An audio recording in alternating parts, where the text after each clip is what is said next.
I loved what I was doing. I traveled all over. I lived in Germany for a few years. But then the job changed and I just found that I didn't like the job anymore. And I'd always told myself that if I was unsatisfied in a job and I was dreading going to work every day, that I would do something else.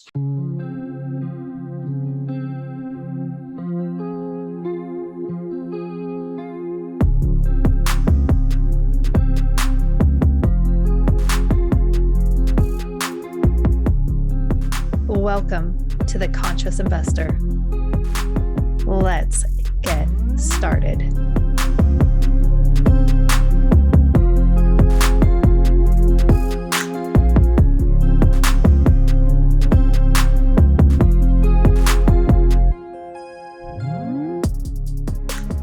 Welcome back to a very snowy, I can't see across the pasture sort of day, which when that happens, that means that, the internet in North Idaho, 30 miles from the Canadian border, isn't very stable because I don't live in town. I live rural. So I'm just going to invite you to join in this amazing conversation that I'm going to have with my friend, Jim. And what I want you to be aware of, a couple of things. One is that please be gracious. Something may happen during this recording. It might cut out. It might get choppy. We don't know. So we're at the beginning of this recording sesh right now, and you're at the beginning of listening to this episode. So we're all going to see how this plays out together. It's going to be awesome. And I just wanted to give a huge shout out as well, because I had one of the kindest, I get all these really great reviews. But I had this amazing review. It was review number 112. You guys, you're just blessing me so much. And I'm so grateful. And Mackie Lucero said, I had the opportunity to talk to Julie briefly in person a few months back at a real estate event. And since then, I admire her enthusiasm, helping others to succeed. She brings out the best version of individuals and shares it to everyone with inspiration.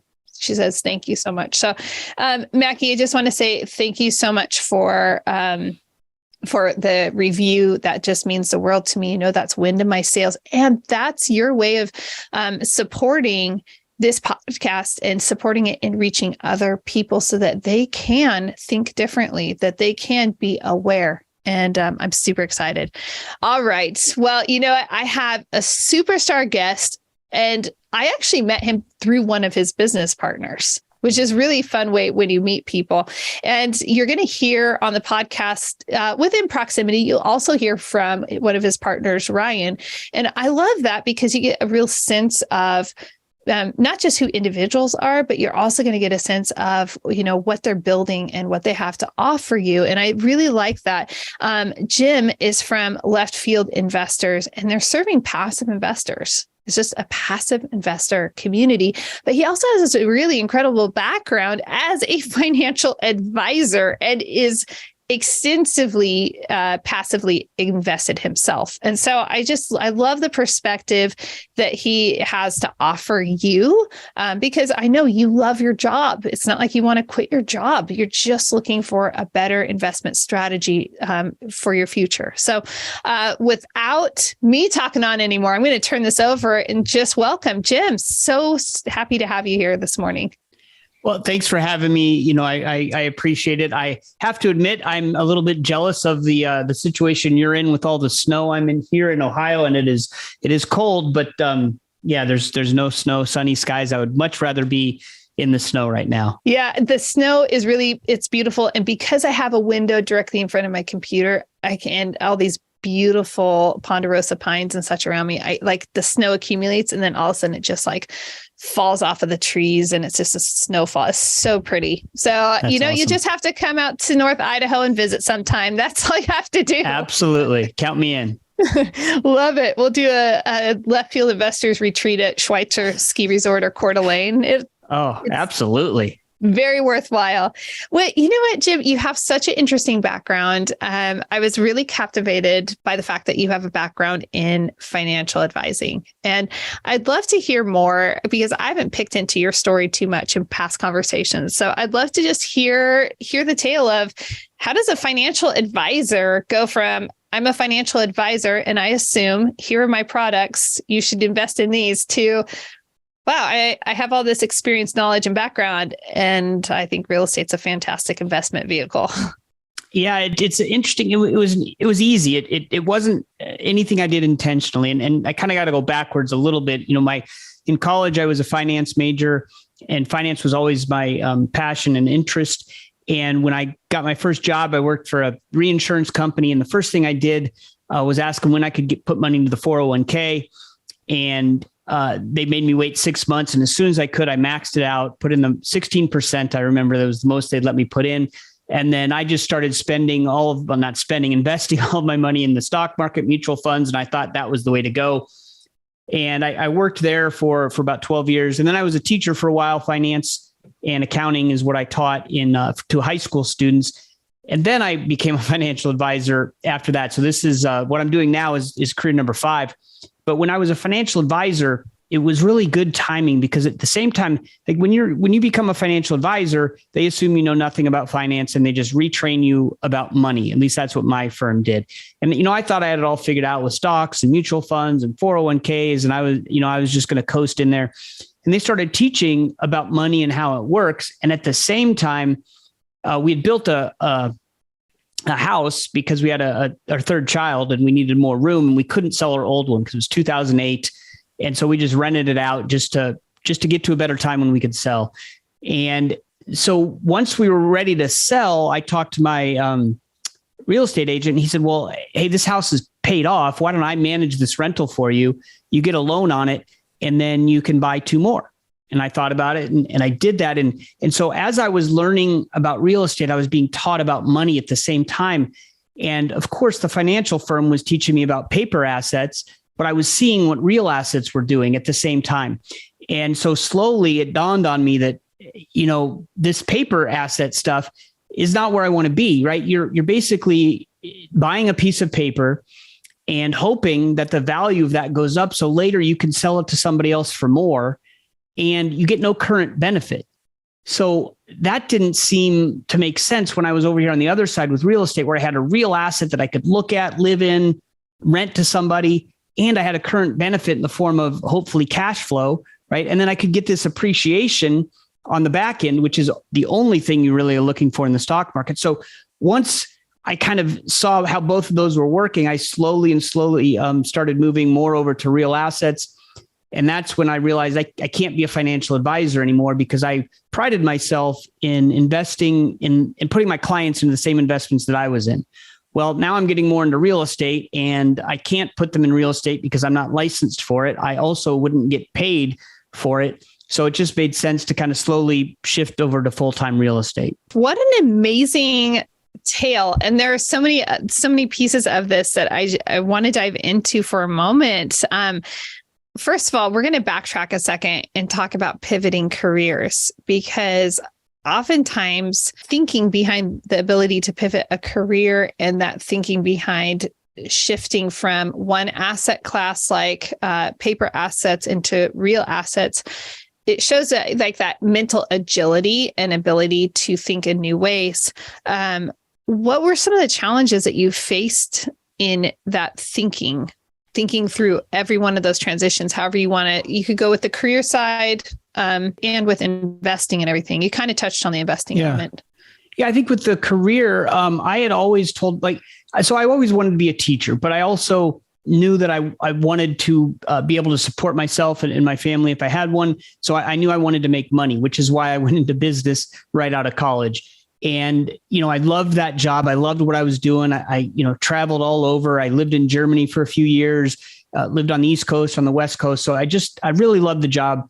But then the job changed. It was an insurance job, and 9/11 changed everything in insurance. And I just found that I didn't like the job anymore. And I'd always told myself that if I was unsatisfied in a job and I was dreading going to work every day, that I would do something else. And so, the one mistake I made was I quit on April 1st. And so everyone thought it was an April Fool's joke and no one believed me. So I walked in, I told my boss, I'm like, I'm done. And of course, the business world, they're like, okay, what can we do? I'll get on the phone with home office. We'll get you more money. We'll get you a promotion. And I was just like, you can call whoever you want, but these are my last 5 minutes in this office. I am just done. And, I kind of just took the leap. Like I said, I had invested and I'd done okay. So I knew I had enough, money to get through some stuff for a while. And so I kind of took a mid-career break and was a ski instructor for a year. And then I went back to school to get my education degree. But I think it's hard now because, when I was growing up, my parents both quit their jobs when they had 2 little kids, and we went on a 3-month trip around the country in a motorhome. It's harder to do that now, right? Because you have to think about your health insurance and all these other factors. So it's hard to make that change, but you sometimes you just got to take a chance and try something new. And so that's what I did. And it worked out. Obviously at that time I didn't have a family, so it was a little bit easier, but I think I'm on career number 5, right? So I've changed, and it's always been when I get to the point where I'm just not feeling the passion for the job anymore, I'm not enjoying it, then I find something new and I go do something else. And I think finally in the fifth stage of my career, I really found something that I'm really passionate about. And I don't see myself stopping being an investor ever. And that's, so I'm pretty satisfied with what I'm doing now. I really appreciate you walking us through that. And it's even fascinating. I don't think that we have time to go into it, but I love that your parents quit their jobs and that took your family, on this 3-month-long travel trip around the country. There's so many people, especially since 2020, who have made that very choice. And yes. So it's interesting to hear an adult, let's just what were some of how do you think that shaped and influenced your life? Yeah, I think it made me realize that you can take chances. I mean, the thing is, my parents both had great jobs. One was a CPA and one was a physical therapist. So they had an advantage, right? They knew wherever they landed, they would get employment, because those are very jobs that you can get anywhere. And, we ended up traveling. We were in Arizona and we just traveled all across the country, up through Canada, all the way to the East Coast, then all the way back west. We ended up in Juneau, Alaska. And the guys from my dad's former employees, as a joke, sent him a job advertisement for a job in Juneau, and he applied and he got it. And so we stayed there, and we never went back. We eventually sold the house and all that, but it just showed me, I think, that you can take chances, and as long as you are taking careful chances and educated chances, right? They knew they could get jobs because they had really portable type employment, and that really gave them an advantage, so that wherever we landed, to have a quality family life was the most important thing. And then the jobs came after. And I think that's what I learned. And that's also probably why I was able to switch jobs or careers so often, right? I didn't just jump jobs. I went from career to career to career, different careers. And I think a lot of that came from just watching my parents being flexible and taking chances. And so that's what I've done as well. Thank you. Again, thank you for just dipping into that, because a lot of people are making choices similar to your parents right now, with hopes that they will benefit their family and their children. And I love that your parents, that priority of saying, hey, our family comes first, our career will come second. That's not something that you hear often, if at all. So that's just what a amazing way to think and to be raised up with that perspective and that vantage point. And then everything that you're able to do, like you said, hey, I've shifted careers, and you're right. You're not just going from Edward Jones to Fidelity to Schwab. You're going from full on career shift, one industry to another industry. And the benefit is always that our knowledge and experience is portable within our careers, and it goes, you can't, they translate in a really powerful way. And that's just absolutely amazing. So, I have a question, just shifting gears a little bit. I was really excited to hear about, your passive investor experience. And remember, for those of you, a new conscious investor who's maybe you've been listening to the mindset episodes, and this is the first time you've heard, us talking about investing specifically, but passive investors or limited partners, they're putting capital into investments and they're not doing any of the work. it's really a hands-free investment. It's the closest thing that you're going to get to a paper asset, like investing in stocks and mutual funds and such. But you're invested in real, tangible real estate and gaining the benefits of that, today and in the future, which is really exciting. What would you say, like your top takeaways over that experience that you would pass on to brand new? I've never invested in a passive investment, but I want to do that. What's your advice to them? Yeah, I think the number one thing is, well, two things. One is to educate yourself, and two is to take action, right? You have to do both, or you're not going to be successful. And the education part, I feel strongly about community, and I do have my company, Left Field Investors, but it doesn't have to be. I tell people you need to join a community. It does not have to be Left Field Investors. There's plenty of other communities out there. But the reason you need a community to learn is because if it wasn't snowing and where you are, you walk out to talk to your neighbor about finances, right? Well, they're going to talk about their 401k, their IRA, the interest rate on their mortgage. And then you're going to say, well, I'm looking into this alternative investing, syndications. Excuse me. They're going to look at you like you are nuts. They are going to tell you how risky that is. And what I look at is risky. It's the place you live, the place you go shopping, the place you go to work, place you store your stuff, the place you go to eat. It's real estate, right? So it's not risky. It's just not what you're told by Wall Street. So where do you get this education? You can't talk to your neighbors. You could try to Google it, but if you have a community there, you can meet other like-minded people. And by like-minded, I don't mean robots. We all think the same thing.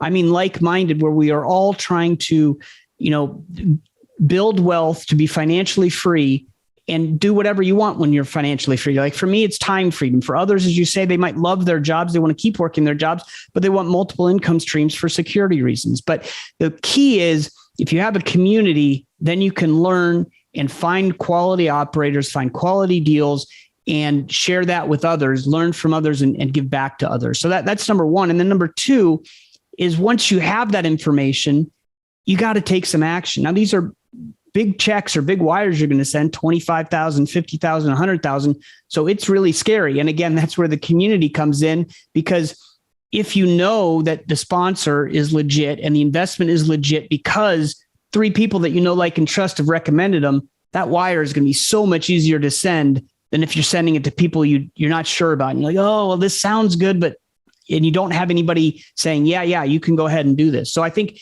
you need both. You need to take action, and you need some sort of community. I love that. And we're in such the golden age of communities that are available. There really isn't a reason to not be part of a community. And I experienced everything that you just said. People, thought that I was nuts. They thought it was risky. And again, just to, like, high five what you're saying as, it's risky. How is this risky? I think, paper assets feels riskier to me than investing in some place where people are actually living and they need to go to these places. They need to go to that store. Right. Yeah, absolutely. And those, Left Field Investors is a passive investor community. So that's a great opportunity to step into a community where, just like Jim was saying, it's not about groupthink in a big echo box. It's a matter of being around people that are thinking outside the box, people that are looking for, advantaged ways to be invested. So I know what other areas do you invest in? I know, aside from, well, why don't we talk about, what kind of passive investments you are invested in? And I'd love to know, if you have a preference. Yeah, that's a hard one, because I am the shiny object chaser. I am the one who sees the squirrel and runs after it. So I'm in a lot of different asset classes. And let me start by saying, my philosophy now, and it's grown, it's changed, but now it's, I want to diversify by at least 3 major areas. And one is by asset class. So I want to be in a lot of different asset classes. I want to be in different sponsors and then different markets. So that's kind of my initial approach. But as far as asset classes, I'm in multifamily is kind of the gateway, right? That's where most people enter into this space. But there's a ton of different things you can do. Multifamily, self-storage, mobile home parks, RV parks are now becoming popular, which I think is great. There's car wash, there's Bitcoin mining, there's debt funds, there's triple net lease, industrial or commercial. So there's just so many opportunities. And, some people want to jump in and specialize in one. For me, because I'm the passive investor, I don't need to be an expert in any of these. I need to find expert asset managers for each one of these asset classes and multiple in each asset class.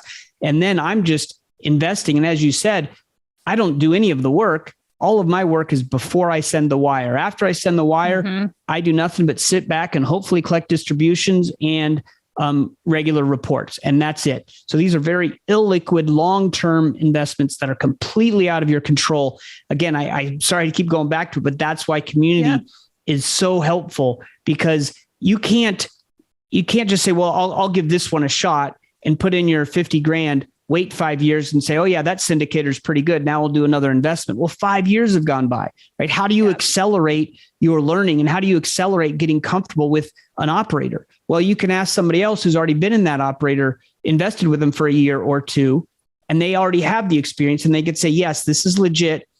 And they're a quality sponsor. Now, there are going to be deals that go bad on the best sponsors, and you just have to be prepared for that. Just like you see the stock market go down sometimes, that's just going to happen. But if you're using other people's experience, you're shortcutting the process, and you're getting to the point where you're not going to have bad deals from bad sponsors. You're going to have quality sponsors who had a deal go sideways, right? And that's going to happen, and that's okay. What you don't want is sponsors who don't know what they're doing and you're sending them your money. That's what you want to avoid.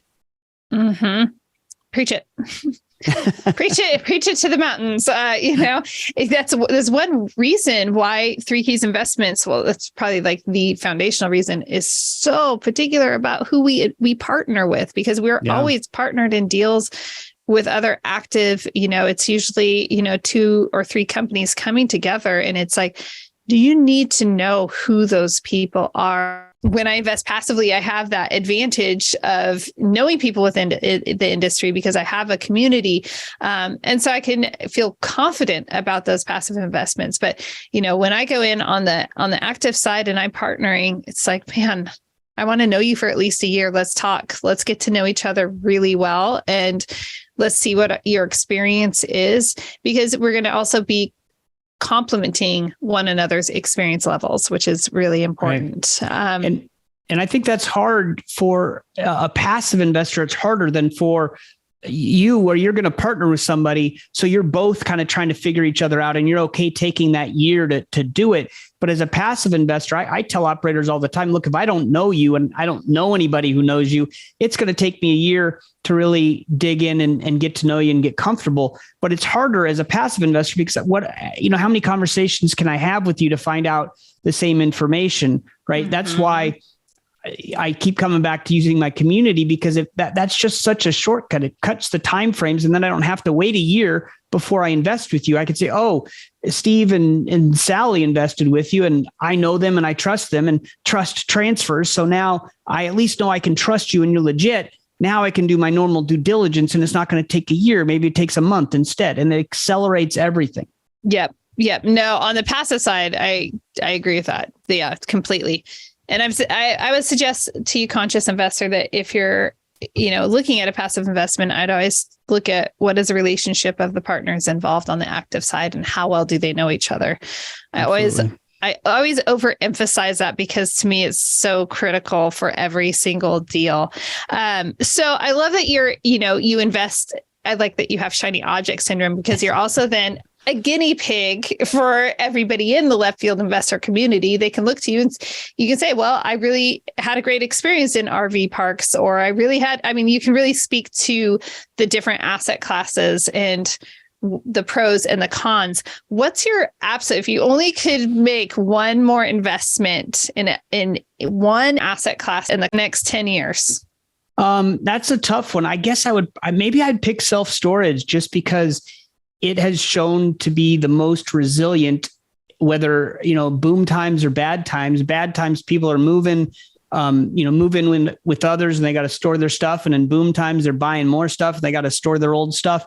So I think because it's the most resilient asset class that I know of, I think I would probably pick self-storage. But it's funny, I want to track back a little bit. You mentioned me as a guinea pig, and, in Left Field Investors, I always say I'm not going to be anybody's guinea pig, meaning when a sponsor shifts and does a new asset class to them, I'm out unless they hire someone experienced or something like that. But also we do have Left Field Investors. We work with a company called TribeVest, which just helps people group their funds together and invest together so you can get in more deals. And we started a group that is kind of the guinea pig group where we decided we're going to start a tribe and we're only going to invest in sponsors we don't know and asset classes we haven't seen yet. So that, in fact, is exactly what we're doing. It's the guinea pig tribe. And we are going to share those experiences with Left Field Investor members so that they can learn from us. But we can learn without cutting a $50,000 check, right? Because there's 10 of us in there. We can learn for $5,000 instead of 50. So it just decreases the risk there a little bit. That's a really interesting way of going about that and pulling your resources and definitely gaining a lot of experience with less exposure. That's fun. Yeah. And it's there's a ton of different ways that I've used this company TribeVest. I'm in 10 different investing tribes, as they call them, tribes, and each one has a different purpose. Some are like masterminds where we're working together. Others are I'm training people to learn how to passively invest, and some are we're just out there, trying to get in as many deals as we can and have some diversification. So we call it community personal finance, right? Where we're not doing the traditional personal finance, which is 401k and stock market and all that. We're doing alternatives, but we're doing it as a community. We're doing it together, and that just accelerates everything. It makes you, you're more diversified, you're in more deals. That's why when you say 85 deals, yeah, I'm in 85 deals. I'm not in all of them at the $25,000 or $50,000 minimum. Some of them I'm in for $1,200 or $5,000 or $10,000 because I'm investing in groups. And it really it creates, I have 10 tribes. So there are 10 different little mini masterminds that are just helping make me a better investor. That's really, really fascinating. Now, on the return side of things, how does that work? And, so what does that look like? It's basically TribeVest just helps you create an LLC and makes it all easy. So, we're all members of the LLC. So whatever your capital contribution is, you own that percent of the LLC. And so you get that percent of the tax benefit, that percent of the gains and distributions. And TribeVest is just a platform that makes it easy. So you can go on there and vote. The bank's hooked up so you don't have to chase your buddy down the street saying, hey, where's your $10,000? You just push a button and it goes. So it's just like a hub, a nice place to help you accomplish some of the stuff that, I already know how to create an LLC and all that. It's just TribeVest makes it easy. So it's one stop for everything. That's really cool. Super cool. Is there any other advice that you would have for a passive investor? Yeah, I really think, read a book. I would recommend The Hands-Off Investor by Brian Burke. It's one of the best books for beginners and experts that I've read on passive investing. That'll get you started. If you like watching videos, there's a master class on our website, Left Field Investors, that starts at what is a syndication all the way through how do you analyze a deal and vet a sponsor. And I think that's a good thing to review, but just get some education. And like I said, I know I repeat this over and over and it gets old, but join a group, a community, a network, other people that are interested in doing the same thing you are. And you will teach them as much as you'll learn from them. But that's really, I think, the way to really get into this and be successful is to have a community. I'll tell you, being in community has supercharged my life and my experience in the investing space, as well as the high performance coaching space. And I actually had a chat going with a couple of dear friends that I have because of the communities that I am a part of. So it's so important to be able to surround yourself with other people. And just to drive that point home a little further, at the gym this morning, I was talking to another person there. She's fantastic. I had the opportunity when I was a classroom teacher back in the day to teach one of her children. And we were talking, and she's going through so much amazing internal growth, and it's exciting. We were talking about this, and most of my closest friends aren't in my community where I geographically live at this point. Right. Now we're all spread across the country, but we're connected because of, I'm not part of Left Field Investors, but to use that as an example, it's like you join a community like Left Field, you join a community like the Conscious Investor community, and you start to have these people in your life that would not otherwise be there. And it creates this powerful transformation for your finances and for your personal life, for you as a person. It's just, I cannot overemphasize the importance of surrounding yourself by a really strong community. Yeah, I agree. And, what I always say is to find a community where the culture of that community matches your personality. And, I'm a member of a couple different communities, and obviously I think Left Field Investors is great, completely biased opinion. But, it might not be the best place for everybody. I know there's other groups out there, and I joke, there's one group that I think if I went to their meetup, I'd feel like I have to wear a suit and tie.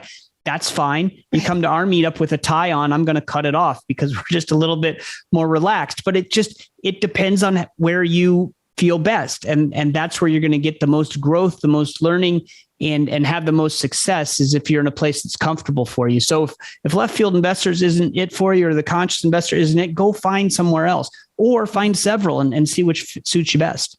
I love that. I always say that before joining a mastermind or some type of coaching program, always find the one that matches. I joined a particular mastermind, but I had sampled. I'd been to events and sampled different people and realized like this is a culture that I know is going to be able to support me in the most powerful way. And you'll know it. You'll know it when you find it, right? You'll be like, oh, yes. Here I'm home. And the other place will be, you'll be there, and maybe you go to an event by yourself and you just don't find anybody, right? And you're like, okay, this group isn't for me, but test a few out and find the one that is for you, or the several that are for you, because they are out there for sure. I love it. Well, Jim, we need to wrap up, unfortunately, but let's go ahead and let everybody know, or let our amazing Conscious Investor know, how to find you, how to find Left Field Investors, and anything else that you'd like to pass along. Yeah, if you're interested, you can go to leftfieldinvestors.com, and on there you'll find all kinds of resources for the passive investor. There's a membership group if you want to join. You're welcome to. It's $199 for the year, but there's also plenty of free resources, and you subscribe for free to our newsletter that gets you notified about all of our meetings. We seem to have a webinar, 1 or 2 per week now, on different topics and different deals and things. So we encourage you to check that out. If you'd like to schedule a call with one of our founders, there's a little button on there that says contact us. You can do that there. Or if you want to contact me, you can email me at jim@leftfieldinvestors.com. I have, 3 or 4 calls with investors every day. So I'm happy to chat with anybody if they have questions or just want to learn more about our community. That's awesome. Thank you so much, Jim, for your time, for sharing your experience and your knowledge. It's just been a lot of fun getting to know you better. Well, thanks for having me. It was a pleasure. Yeah. Conscious Investor, I always appreciate, the opportunity to serve you in this capacity. Thanks for staying with us today. Please make sure you share this with somebody that will benefit from this information, because every time we share, that helps, spread the word, trips algorithms and all of that. And man, there's nothing more that we want than to get this type of information out to as many people as possible. Until next time, live big, love bigger. What's the big deal about investing in apartments? Why is it better than investing in a slew of single-family homes? I've compiled a lot of information on why investing in a multifamily, also known as apartments, will help you reach your investment goals. Head over to 3keysinvestments.com and download the Why Invest in Multifamily guide today.